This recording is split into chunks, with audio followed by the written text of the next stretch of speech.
ಅತಿ ದೊಡ್ಡ reality show ಕಳೆದ 11 ವರ್ಷದಿಂದ ಕನ್ನಡದಲ್ಲಿ ಬಿಗ್ ಬಾಸ್ ಶೋ ವೀಕ್ಷಕರನ್ನ ಮನರಂಜಿಸಿದೆ. ಬಿಗ್ ಬಾಸ್ ಕನ್ನಡ ಅಂದಾಗ ನಮಗೆ ನೆನಪಾಗೋದೇ ಕಿಚ್ಚ ಸುದೀಪ್. 11 ಸೀಸನ್ಗಳನ್ನ ಅಚ್ಚುಕಟ್ಟಾಗಿ ಹೋಸ್ಟ್ ಮಾಡ್ತಾ ಬಂದಿದ್ರು.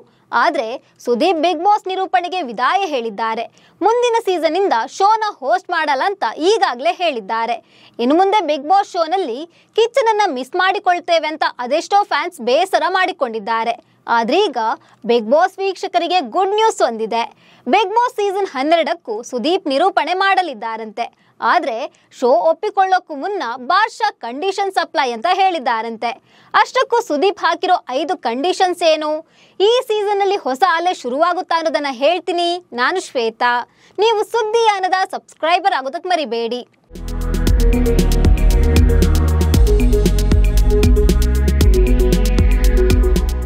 100 ದಿನ ಪ್ರತಿದಿನ ಜಗಳ ಕಿತ್ತಾಟ, ಇದು ಬಿಗ್ ಬಾಸ್ ಮನೆಯಲ್ಲಿ ಕಂಡು ಬರೋ ದೃಶ್ಯ.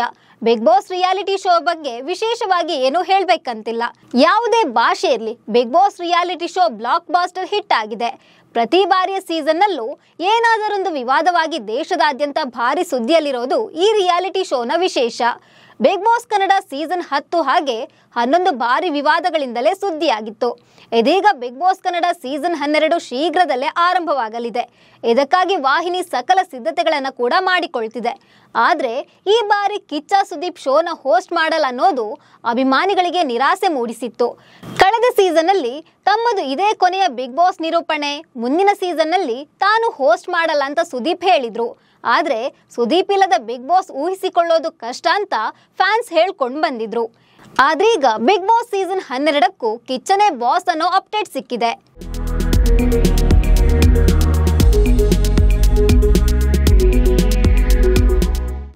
ಹೌದು, ಕಳೆದ 11 ವರ್ಷಗಳಿಂದ ಬಿಗ್ ಬಾಸ್ ಕನ್ನಡವನ್ನ ಕಿಚ್ಚ ಸುದೀಪ್ ಮುನ್ನಡೆಸಿಕೊಂಡು ಬಂದಿದ್ರು. ಬಿಗ್ ಬಾಸ್ ಅಂದ್ರೆ ಎಲ್ಲರಿಗೂ ತಟ್ಟಂತ ನೆನಪಾಗೋದೇ ಕಿಚ್ಚ ಸುದೀಪ್. ಈ ಶೋನ ಕಿಂಗ್ ಕಿಚ್ಚ ಅಂತಾನೆ ಹೇಳ್ಬೋದು. ಈ ಶೋ ಇಷ್ಟು ಹಿಟ್ ಆಗಲು ಸುದೀಪ್ ಕಾರಣ. ಶೋ ನೋಡಿದವರು ಕೂಡ ವೀಕೆಂಡ್ ಬರೋದನ್ನೇ ಕಾಯ್ತಾ ಇರ್ತಾರೆ. ಯಾಕಂದ್ರೆ ಕಿಚ್ಚನ ಕದರ್ ನೋಡೋದಕ್ಕೆ ವೀಕ್ಷಕರಿಗೆ ಇಷ್ಟ. ಸ್ಪರ್ಧಿಗಳಿಗೆ ಸುದೀಪ್ ತಮ್ಮದೇ ಶೈಲಿಯಲ್ಲಿ ತೆಗೆದುಕೊಳ್ಳೋ ಕ್ಲಾಸ್, ಕಿಚಾಯಿಸುವ ರೀತಿ, ಆಡುವ ಪ್ರತಿಯೊಂದು ಮಾತುಗಳು ವೀಕ್ಷಕರಿಗೆ ಸಿಕ್ಕಾಪಟ್ಟೆ ಇಷ್ಟ. ಸುದೀಪ್ ಎಂಟ್ರಿ ಆಗ್ತಿದ್ದಂತೆ ಸ್ಪರ್ಧಿಗಳು ಕೂಡ ಅಲರ್ಟ್ ಆಗ್ತಿದ್ರು. ಸುದೀಪ್ ಸರ್ ಅಂತ ಗೌರವ ಕೊಟ್ಟು ಮಾತನಾಡಿಸ್ತಿದ್ರು. ಸುದೀಪ್ ಶೋಗೆ ಗುಡ್ ಬೈ ಹೇಳಿದಾಗ ಅದೆಷ್ಟೋ ವೀಕ್ಷಕರು ಕಿಚ್ಚನಿಲ್ಲದ ಶೋನ ನಾವು ನೋಡಲ್ಲ ಅಂತ ಹೇಳ್ತಾ ಬಂದಿದ್ರು. ಇದೀಗ ವಾಹಿನಿ ಸುದೀಪ್ ಬಳಿ ಶೋ ನಡೆಸಬೇಕಂತ ಕೇಳಿಕೊಂಡಿದ್ದಾರಂತೆ. ಅದಕ್ಕೆ ಬಾದ್ಶಾ ಕೂಡ ಒಪ್ಪಿಕೊಂಡಿದ್ದಾರಂತೆ. ಇದಕ್ಕಾಗಿ ಕಿಚ್ಚ ಸುದೀಪ್ 5 ಕಂಡೀಷನ್ಗಳನ್ನ ಹಾಕಿದ್ದಾರೆ. ಅವೆಲ್ಲವಕ್ಕೂ ಬಿಗ್ ಬಾಸ್ ಆಯೋಜಕರು ಒಪ್ಪಿಕೊಂಡಿದ್ದಾರೆ ಅಂತ ಹೇಳಲಾಗ್ತಿದೆ. ಅಷ್ಟಕ್ಕೂ ಸುದೀಪ್ ಹಾಕಿದ ಕಂಡೀಷನ್ ಏನು ಅನ್ನೋದನ್ನ ಹೇಳ್ತಾ ಹೋಗ್ತೀನಿ. ಕಂಡೀಷನ್ ನಂಬರ್ 1, ಮನೆ ಕಲರ್ಫುಲ್ ಆಗಿರ್ಬೇಕು. ಬಿಗ್ ಬಾಸ್ ಮನೆ ಅಂದ್ರೇನೆ ಹಾಗೆ, ಮನೆ ಕಲರ್ಫುಲ್ ಆಗಿರುತ್ತೆ. ಅದ್ರೊಳಗೆ ಹೋದ್ರೆ ಬೇರೆ ಲೋಕಕ್ಕೆ ಹೋದಂತೆ ಅನಿಸುತ್ತೆ. ಆದ್ರೆ ಕಳೆದ ಸೀಸನ್ ನಲ್ಲಿ ಸ್ವರ್ಗ ನರಕ ಕಾನ್ಸೆಪ್ಟ್ ಮೇಲೆ ಶೋ ನಡೆಸಲಾಗಿತ್ತು. ಈ ಕಾನ್ಸೆಪ್ಟ್ಗೆ ಭಾರಿ ವಿರೋಧ ವ್ಯಕ್ತವಾಗಿತ್ತು. ಲೀಗಲ್ ನೋಟಿಸ್ ಕೂಡ ಬಂದಿತ್ತು. ಹೀಗಾಗಿ ಬಿಗ್ ಬಾಸ್ ಮನೆ ತುಂಬಾ ಕಲರ್ಫುಲ್ ಆಗಿರ್ಬೇಕು, ಯಾವುದೇ ವಿವಾದಕ್ಕೆ ಗುರಿಯಾಗಬಾರ್ದು ಅಂತ ಸುದೀಪ್ ಕಂಡೀಷನ್ ಹಾಕಿದ್ದಾರೆ ಅಂತ ಹೇಳಲಾಗ್ತಿದೆ. ಕಂಡೀಷನ್ ನಂಬರ್ 2, ಕನ್ನಡಕ್ಕೆ ಮೊದಲ ಆದ್ಯತೆ. ಬಿಗ್ ಬಾಸ್ ಕನ್ನಡದಲ್ಲಿ ಕನ್ನಡಕ್ಕೆ ಮೊದಲ ಆದ್ಯತೆ ನೀಡಬೇಕು ಅಂತ ಕಿಚ್ಚ ಸುದೀಪ್ ಕಂಡೀಷನ್ ಹಾಕಿದ್ದಾರೆ ಅಂತ ಹೇಳಲಾಗ್ತಿದೆ.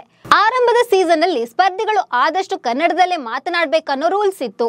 ರೂಲ್ಸ್ ಬ್ರೇಕ್ ಮಾಡಿದ್ರೆ ಶಿಕ್ಷೆ ಕೂಡ ವಿಧಿಸಲಾಗ್ತಿತ್ತು. ಆದ್ರೆ ಕಳೆದ ಸೀಸನ್ಗಳಲ್ಲಿ ಸ್ಪರ್ಧಿಗಳು ಬೇರೆ ಭಾಷೆಯಲ್ಲಿ ಮಾತನಾಡಿದ್ರು ಯಾವುದೇ ಎಚ್ಚರಿಕೆ ನೀಡ್ತಿರ್ಲಿಲ್ಲ. ಇದು ಕೂಡ ಸುದೀಪ್ ಅಸಮಾಧಾನಕ್ಕೆ ಕಾರಣವಾಗಿತ್ತು. ಕಂಡೀಷನ್ ನಂಬರ್ 3, ಕನ್ನಡವೇ ವೇದಘೋಷ ಆಗ್ಬೇಕು.